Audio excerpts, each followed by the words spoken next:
你知道大多伦多地区房地产市场有统计以来，无论是灾年还是旺年，都适用的一个规律是什么吗？ Oh my god！ 大家好，我是 Norman。之前呢，我发现了一条房地产投资的非常好用的规律，那就是哪里楼花贵，去哪里买新的现房。按这个方法投资，基本上可以无脑跑赢市场。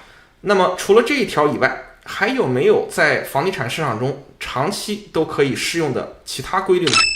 我还真发现了一条，那就是多伦多的房地产市场中，春天的房价总是比前一年冬天更贵。更具体一点来讲，就是每一年2月的房价，长期以来一直都比前一年12月的房价贵，无论是灾年还是旺年，都适用这个规则。这边给大家放了一个链接，大家可以在这个链接中看到多伦多房管局 TREB 历年来统计的每一个月的平均销售价格。根据这个统计，我们可以看到所有年份里面，2月份总是比前一年12月的平均房价要贵的。2011年之前并不统计所有房子每个月的平均价格，不是特别好做比较。但是看一些相关的数据，也可以发现基本都是符合这个规律的。举几个例子，先说说旺年。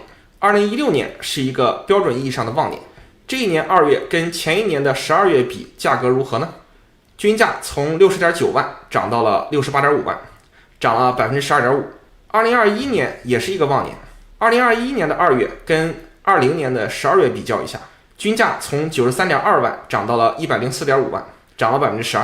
再来说说灾年，2017年可以说是一个灾年，这一年2月的房价跟前一年的12月比如何呢？均价从73万涨到了87.6万，涨了 20%。虽然这一年年中房价开始往下走，但是并不妨碍2月比前一年贵这个规律的适用性。相似的，2022年也可以算是一个灾年。2022年的均价是133.5万，21年12月只有115.8万，这期间涨了 15%。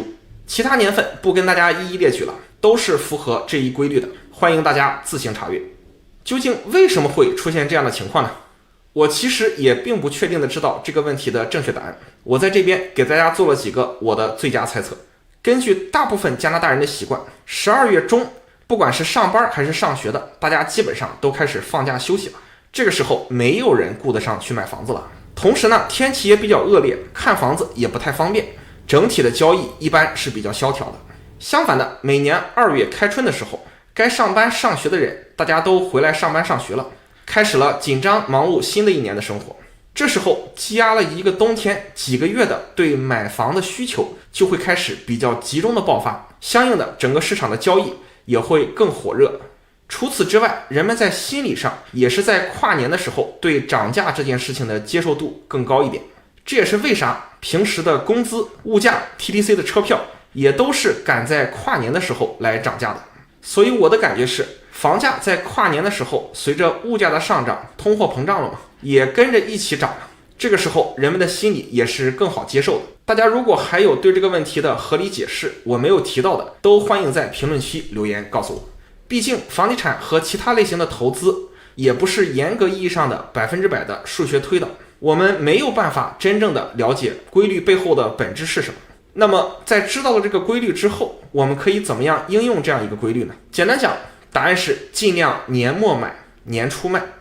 再具体一点，大家如果有房子想卖，能坚持到明年2月再卖，那么极大的概率你卖的价格会比今年12月卖得更高。能不现在卖，尽量不要赶在12月卖，努力想办法后到明年2月。尤其是很多人买了裸泳房买贵了，咬一咬牙再坚持一下。只有真的没有办法了，你一定要现在卖，才应该把房子拿上来在12月挂牌进行销售。当然，如果你有房子想明年2月份上市，现在就要开始准备了，不要等到上市前的1秒钟才开始做相应的准备工作。该装修的装修，该请走租客的请走租客。很多时候上市前还要做一些简单的维修，收拾房间 staging 这样的事情，也都会花一些时间。提前做好准备，可以让大家不会错过开春这样一个比较好的卖房的时间。相反的，大家如果有买房子的投资意愿，那么最好现在下手，而不是明年初。现在下手也是更大概率可以买到更便宜的房子的。我自己买房子的过程中，也经常在11、12、1月这3个月进行操作。看了一下过往的表现，是明显跑赢了市场的。大家在房地产投资中，如果能稳稳的收下冬天到春天跨年这3个月带来的红利，一定可以给大家的投资收益带来不错的增长。最后预祝大家节日快乐，希望每一位观众都可以在这样一个节假日里跟家人相聚，跟朋友相聚，好好的休息一下。毕竟买房子投资目的就是让自己的生活过得更好，本末倒置就没有必要了。点关注不迷路，房子上的问题找 Norman 就够了。